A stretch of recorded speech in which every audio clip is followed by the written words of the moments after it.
Hello, colleagues. I hope that you can see and you can hear us. Um, I'm very happy to see you here at our webinar on the topic System Context and Sequence Diagrams for BAs, which is held on behalf of Global BA community. And let me introduce our today's speaker, Ketvan, Senior Business Analyst. Hi, Ketvan. Hi, Katerina. How are you? Hi, audience. I'm happy to introduce myself and my knowledge to you. How is your Great. day going? Yeah, that's a little bit rainy here, but I guess that today we will have a great conversation that can help me to be more focused. And how are you? How was your working week? So far, so good, I think. Challenging, but interesting. And I will take the opportunity to congratulate all the women from the International Women Day for tomorrow. So I wish all the best, good luck in your working life and in your private life as well. So I congratulate you, Katerina. The same for you. Yeah, thank you. And I suppose that we can start because we have only 30 minutes and we a little bit changed the duration of our webinars. So that's why I guess that we can start. And during our session, Kit1 will combine years of experience into practical ideas that will help you understand several different approaches of diagramming and especially UML diagrams. And a couple of additional moments from Global BA community site. The session is being recorded and the recording will be available on our community YouTube channel. So please join to stay up to date. And after our presentation, we will have a Q&A session. You can send any questions to the chat or leave them on the agenda page. So feel free to ask your questions or express your opinion. And now I guess that we can start. Ketvan, the floor is yours. Okay, thank you, Katerina, for passing your word. So I will start my presentation.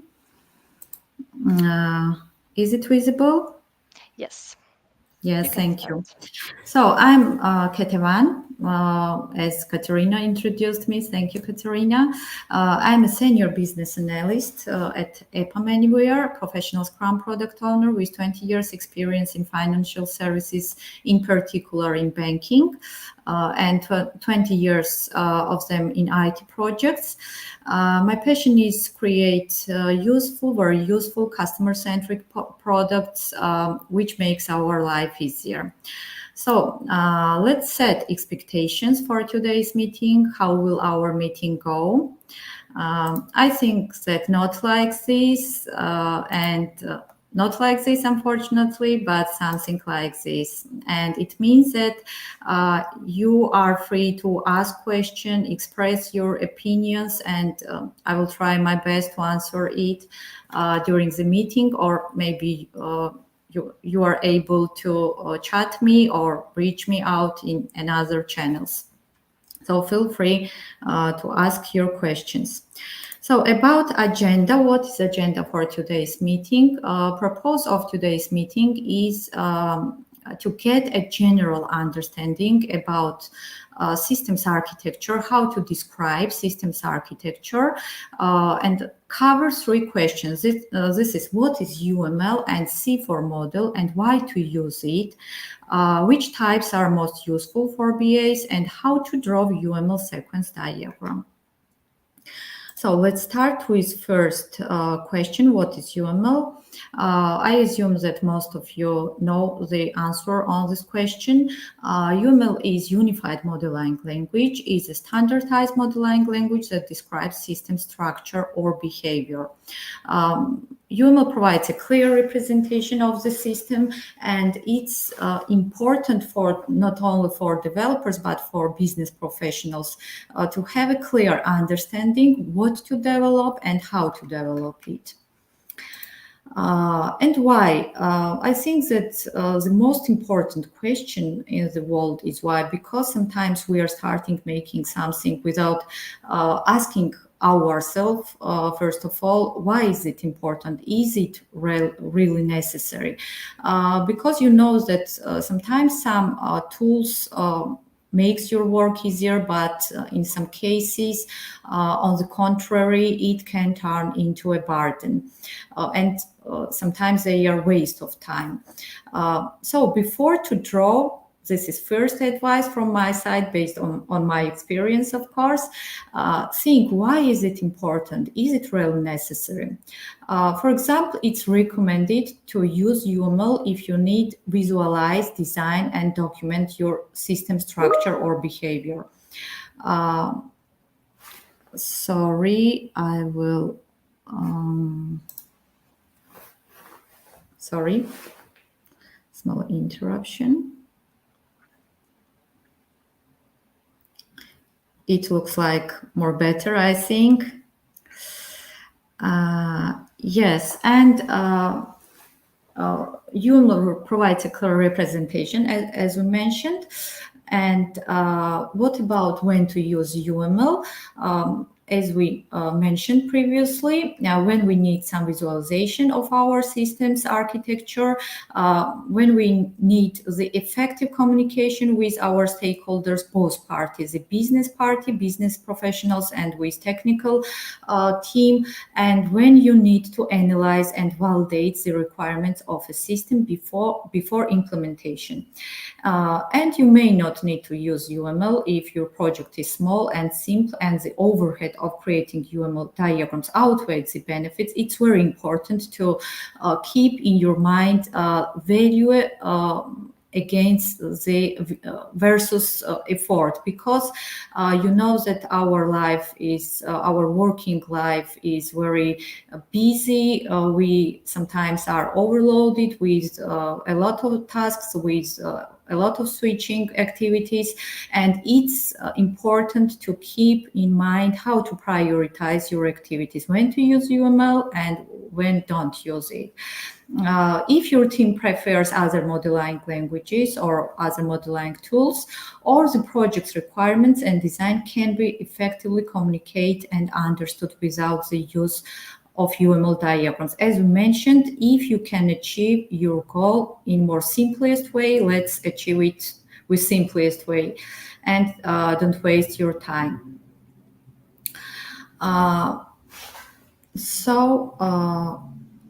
Sorry. Yes, and about systems architecture, you know that system.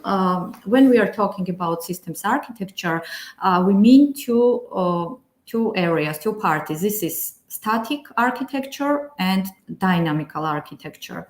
There are two types of diagrams and UML diagrams.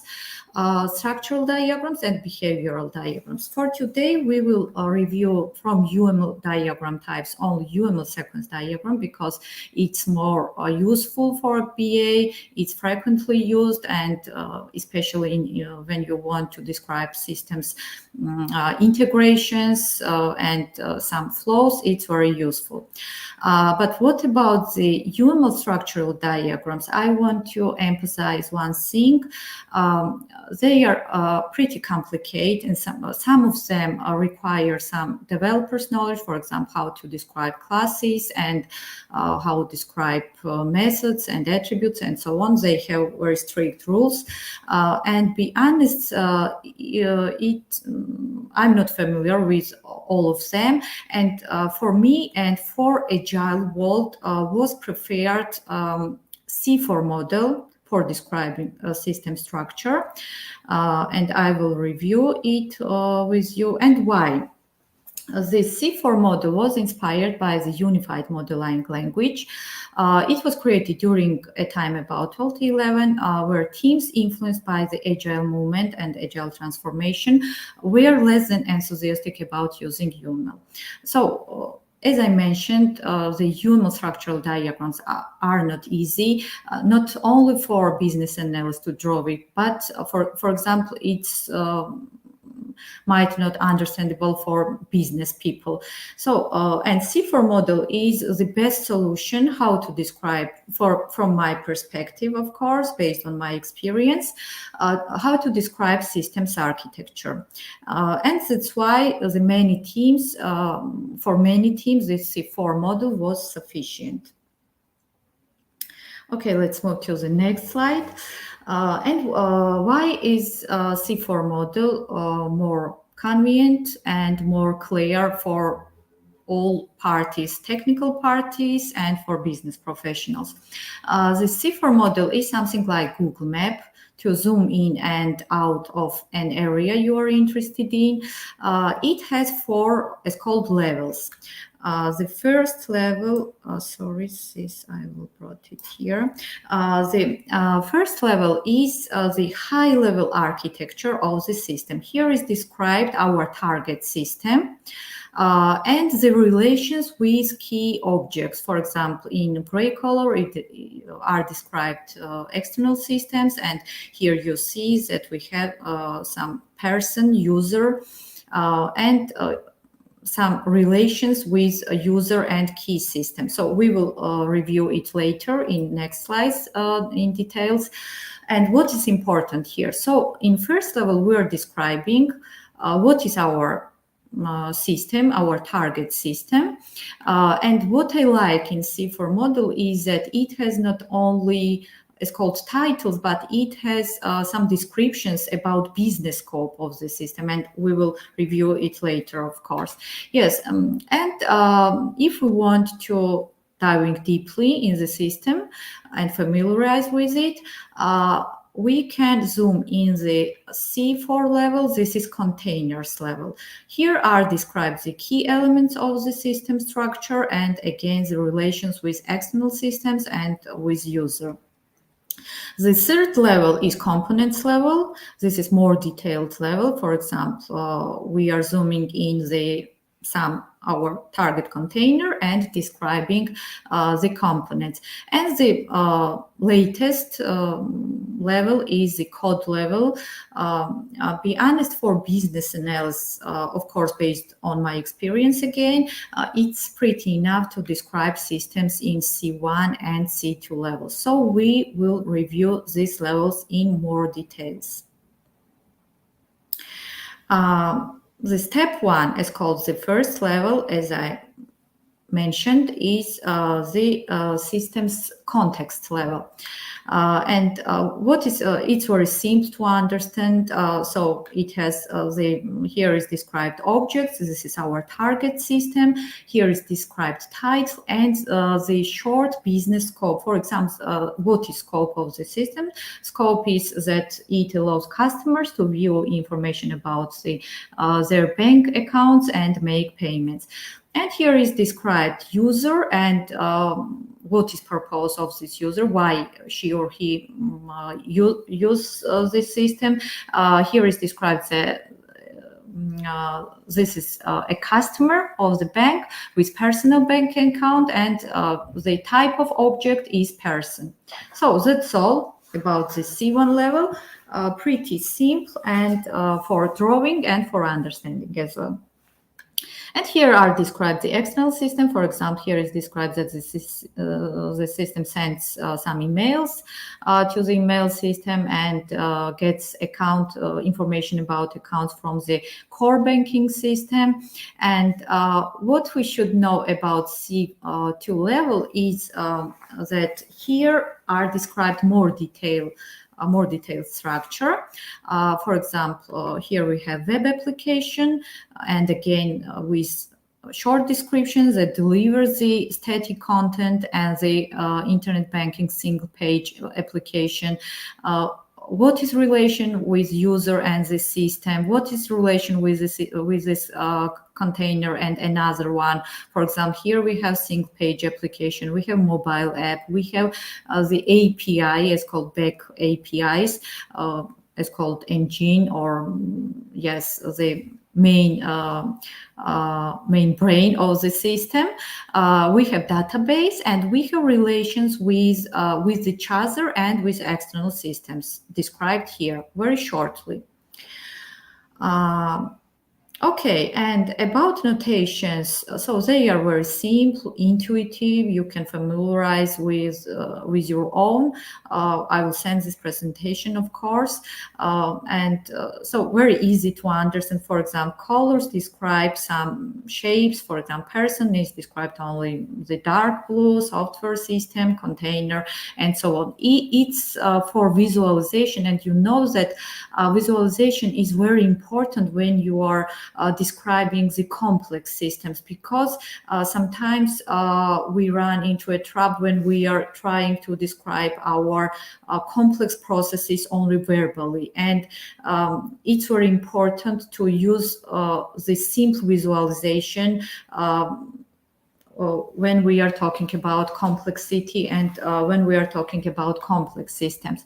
And this visualization abilities, for example, colors and shapes, they are very useful to express your opinion in more shortest and in effective way.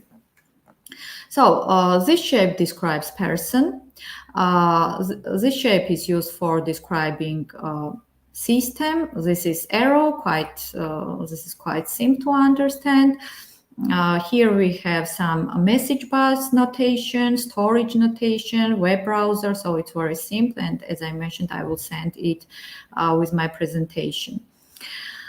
And what's about UML? As we mentioned previously, we need to describe systems in two ways. The first was system structure. The first step always is to get clarity about system structure. What is system structure? What is system description in statical way?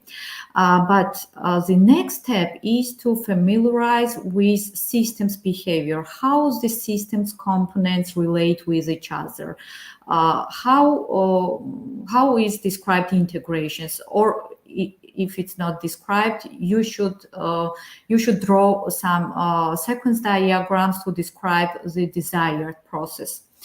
UML sequence diagram is most common from behavioral diagrams. Essentially, sequence diagrams provide a chronological visualization of object interactions, offering insights into the dynamic behavior and flow of a system.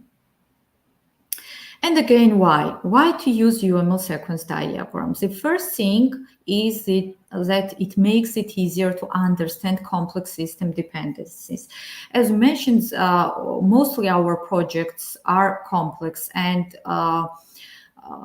we should somehow to save our time, to get clarity, first of all, from our side, and then describe the improvement ideas, or I don't know, some new features to our stakeholders.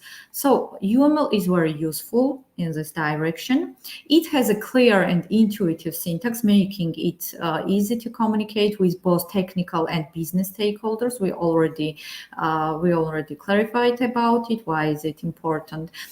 It simplifies new team member onboarding, saves team time, not only team time, but the newcomers' time, and fosters a culture of knowledge sharing. You know that our company specific is that we frequently changing projects, and onboarding is the new project always has some new challenge, some new knowledge which is new for you, and you have some lack of knowledge in this domain or in this project specific issues, and UML diagram simplifies your onboarding process, and it can decrease your, it's called stress, because onboarding is less or more stressful in each time. And so it's very useful to have the UML diagrams. The effective and fast onboarding is important not only for newcomer but for team. It contains valuable information about system maintenance and future development. You know that system is like a living organism, and while it is developing, it needs maintenance. Okay, let's about UML sequence diagrams notations. They are pretty easy to understand and intuitive. For example, this notation is about actor. It shows entities that interact with or are external to the system, and frequently it represents a person. The object symbol. So first of all, I want to introduce you that there are a lot of notations, and we will overview only the key notations which are frequently used in UML sequence diagrams. For example, object could be represented in another with another shapes as well, but it's the universal shape of the object. And be honest, I'm using it, always using it. It's pretty enough.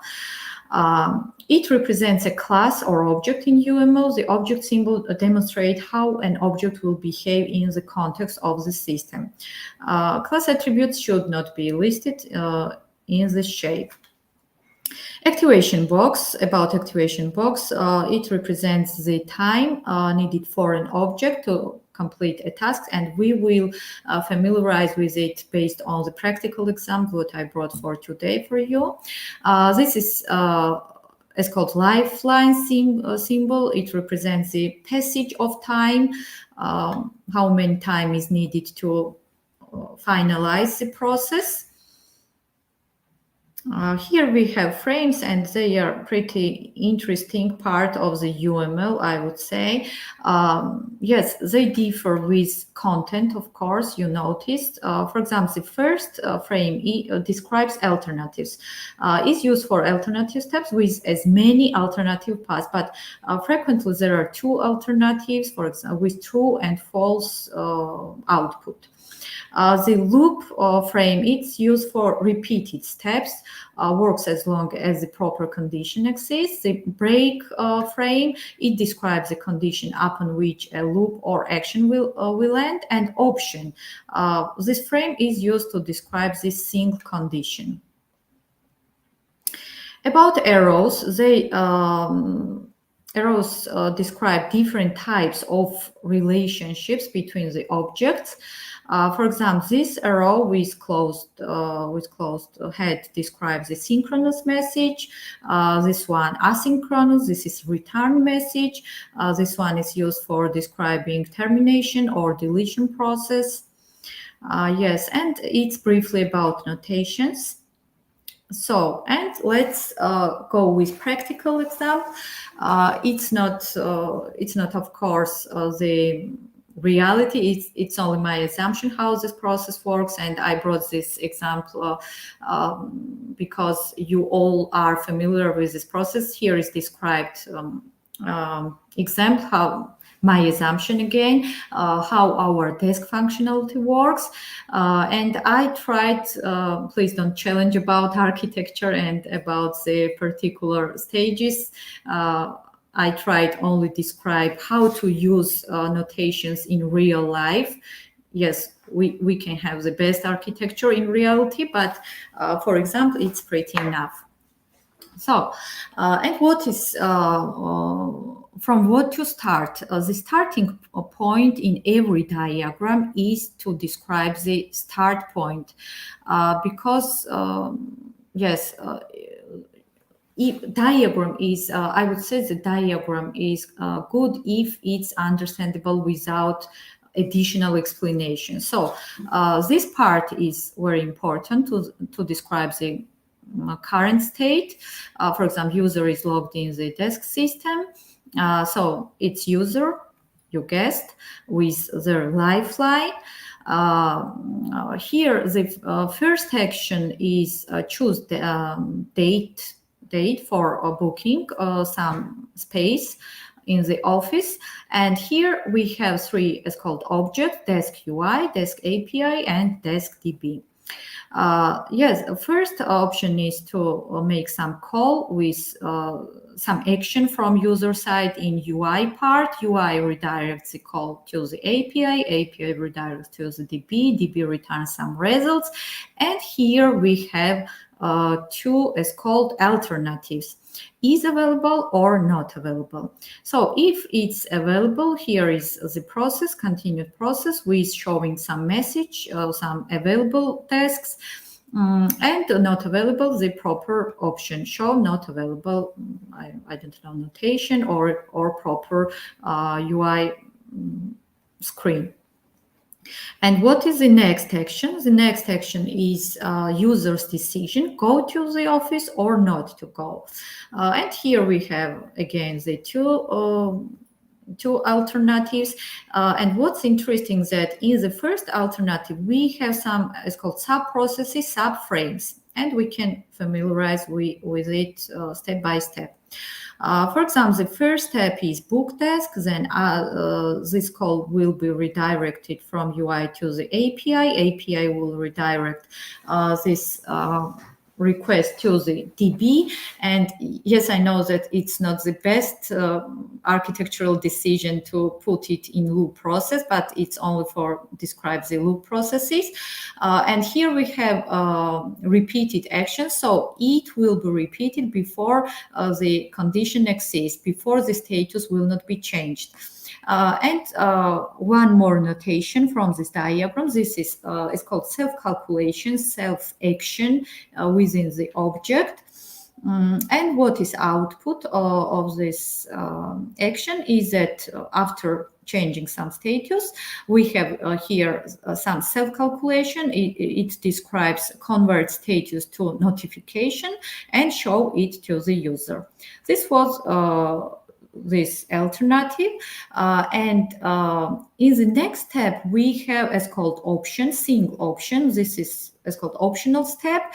So user is able to check some check button, get booking details with SMS.